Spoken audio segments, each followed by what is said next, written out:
Hello dear students, welcome to English grammar class. I hope all of you are doing well. So students, in this class I am going to explain you a new topic, and the topic for today is pronouns. So in this session, in this video, I am going to explain you about pronouns and the different kinds of pronouns. Students, I think most of you or all of you must be aware of pronouns because you have already studied this topic in your previous classes. So what do you mean by pronoun? So students, pronoun is a word that is used in place of a noun. A pronoun is a word that is used instead of a noun. So whatever word we use in place of noun, so that word is called as pronoun. Now the question is, why to use pronouns? What is the need of it?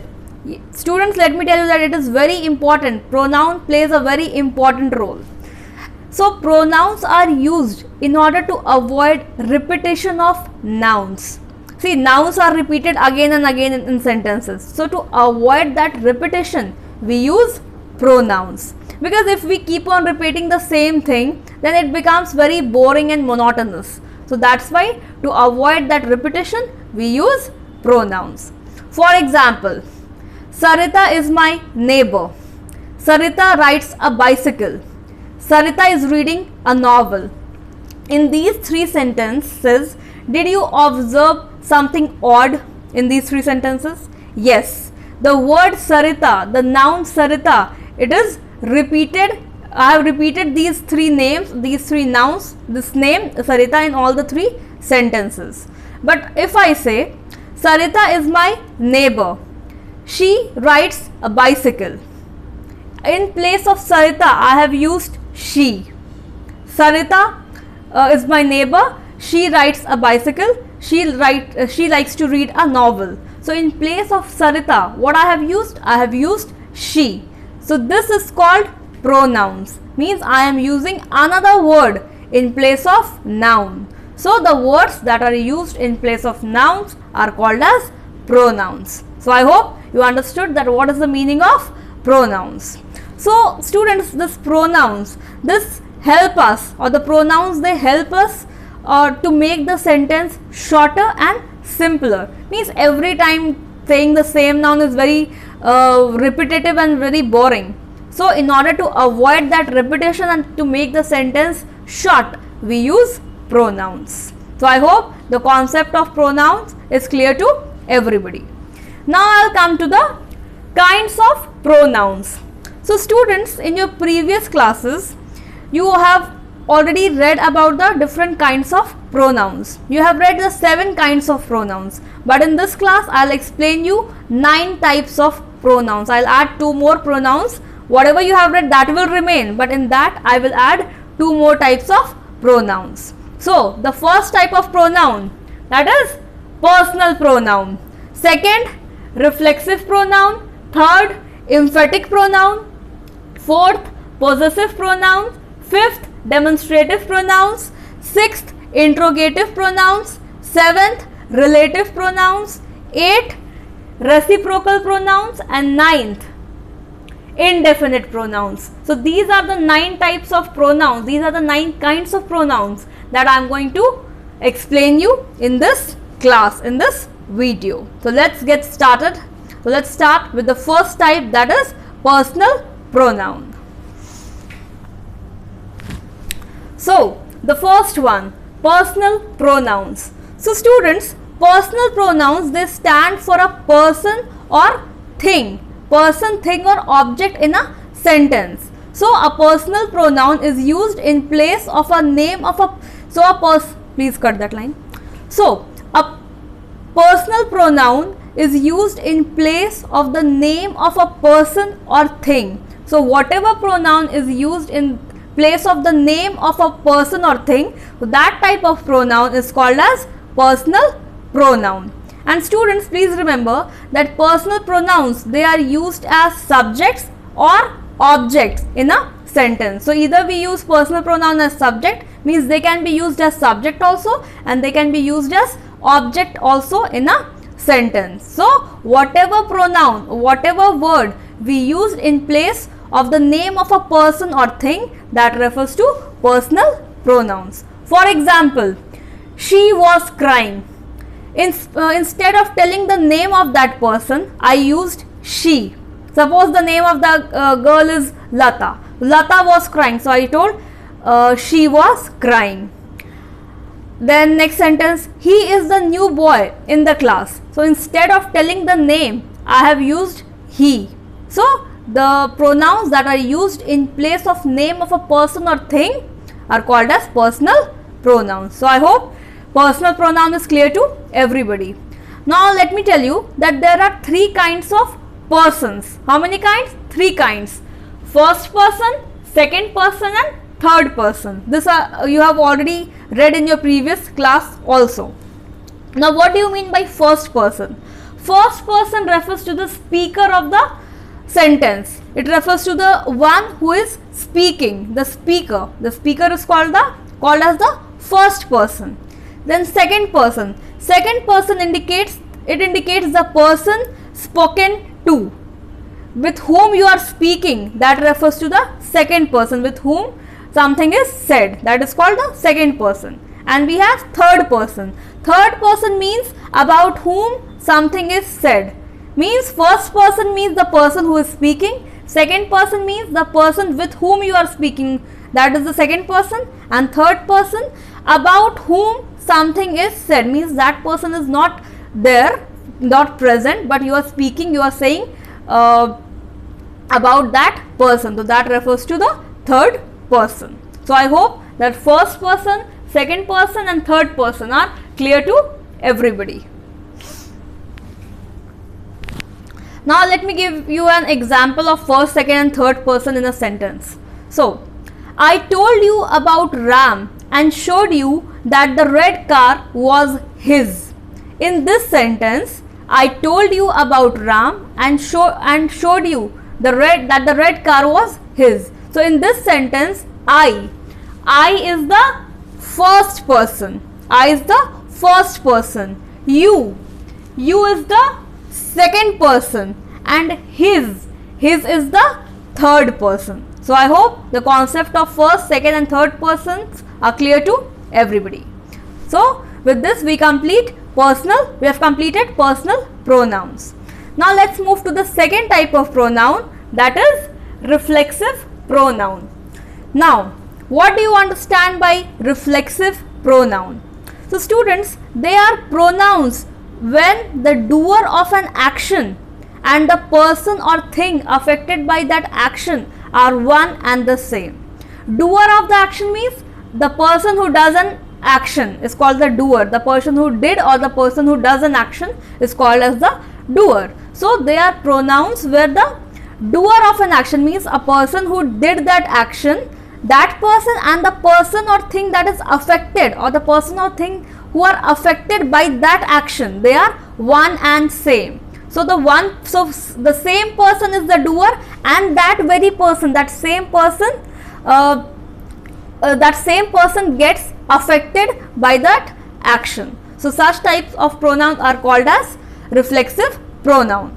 So students, it means the pronoun is the doer who is the subject. The pronoun is the doer who is the subject, and the reflexive pronoun is the object in the sentence or object of the sentence. So I hope you understood that what do you mean by reflexive pronoun? Reflexive pronoun refers to the pronoun where the doer of the action and the person or thing affected by that action are one and same. For example, he has hurt himself. In this sentence, he is the personal pronoun. He is the first pronoun, personal pronoun. He has hurt himself, and this himself is the reflexive pronoun. He has hurt whom? So he has hurt himself. If we get the answer of whom, that means that is the object. So in order to find the object, we question that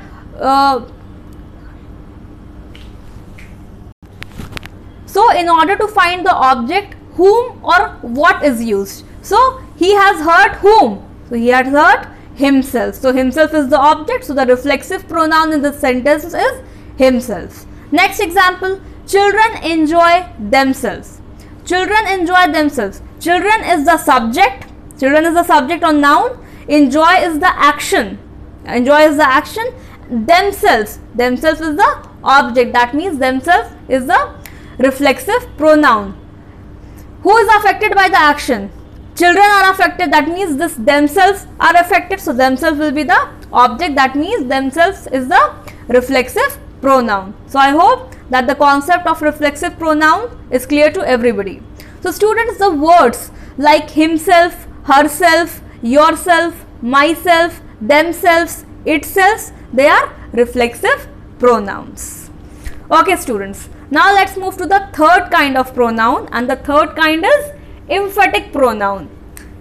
Now emphatic pronouns. So they are used to emphasize or stress. Emphatic means to emphasize, to stress, to give importance. So they are the pronouns that are used to emphasize or stress that the doer of an action, or the doer is the, please cut this line. So emphatic pronoun, they are used to emphasize or stress that the doer is the person responsible for the action, or that the action is done to a certain person or thing and not the other. That means emphatic pronouns are the pronouns that are used to stress the doer of an action, means whosoever is the doer, to stress that doer or to emphasize that doer, emphatic pronouns are used. For example, she herself asked me to call you. She is the personal pronoun, and she herself means herself is emphasizing she. So herself will be the emphatic pronoun. He himself paid the money. He himself means emphasizing the doer. Who is the doer? He is the doer, and himself is used to emphasize, to stress on the doer. So himself will be the emphatic pronoun. So I hope you understood that what are emphatic pronouns. Students, both reflexive and emphatic pronoun, they may look the same, but they are actually different. Now we will see that how they are different. See, a reflexive pronoun always answers the question whom, while an emphatic pronoun lays emphasis. Emphatic pronouns are always used to emphasize, while reflexive pronoun, they give the answer of whom. They answer the question whom. For example, I myself made this tasty cake. I myself means emphasizing I. I is the doer and myself is emphasizing, it is stressing on I. So myself here will be emphatic pronoun. Now second example, she locked herself inside the room. She locked herself. If I would say she herself locked, then it would be emphatic pronoun, but I am saying she locked herself. So she locked whom? She locked herself. We are getting the answer of whom. So whenever we are getting the answer of whom, that means it is reflexive pronoun, and whenever there is a stress on the doer, that means it is emphatic pronoun. So I hope that these three kinds of pronouns are clear to everybody.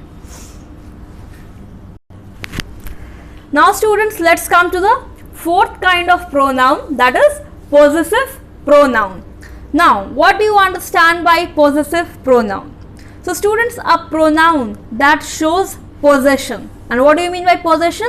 Possession means ownership. So a pronoun that shows possession or ownership is called possessive pronoun. And students, please remember that a possessive pronoun is always used in place of a noun. And possessive pronoun shows possession, that means ownership, and it is always used in place of a noun.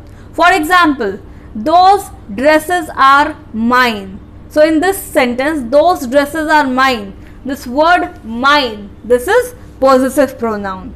Next example, these toys are yours. So this word yours, this is possessive pronoun. These books are yours. Yours, this is again possessive pronoun. Means, as I told that these books are yours, that means these books belong to whom? They belong to you. That means it is these books are yours. So these are called possessive pronouns. Now let's come to the fifth type of pronoun, that is demonstrative pronouns.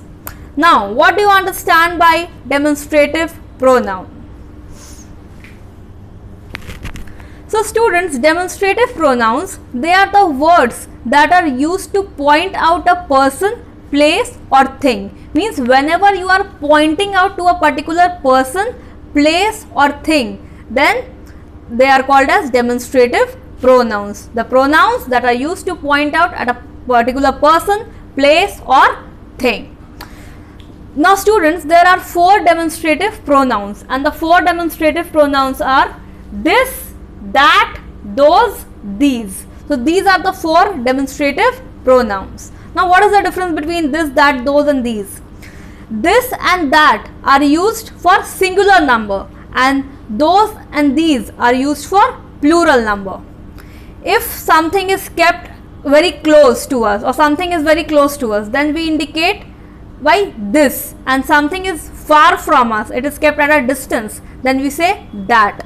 I want this book, or this is my book. This is my book means I am talking about the book that is close, that is kept close to me. That book, that is not my book.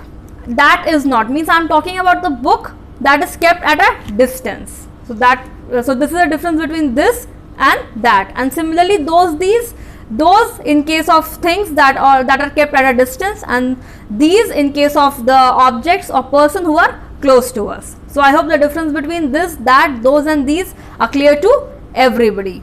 And students, please remember that demonstrative pronouns, they are always followed by a helping verb. This is my book. In this sentence, is the helping verb. So demonstrative pronouns are always followed by a helping verb.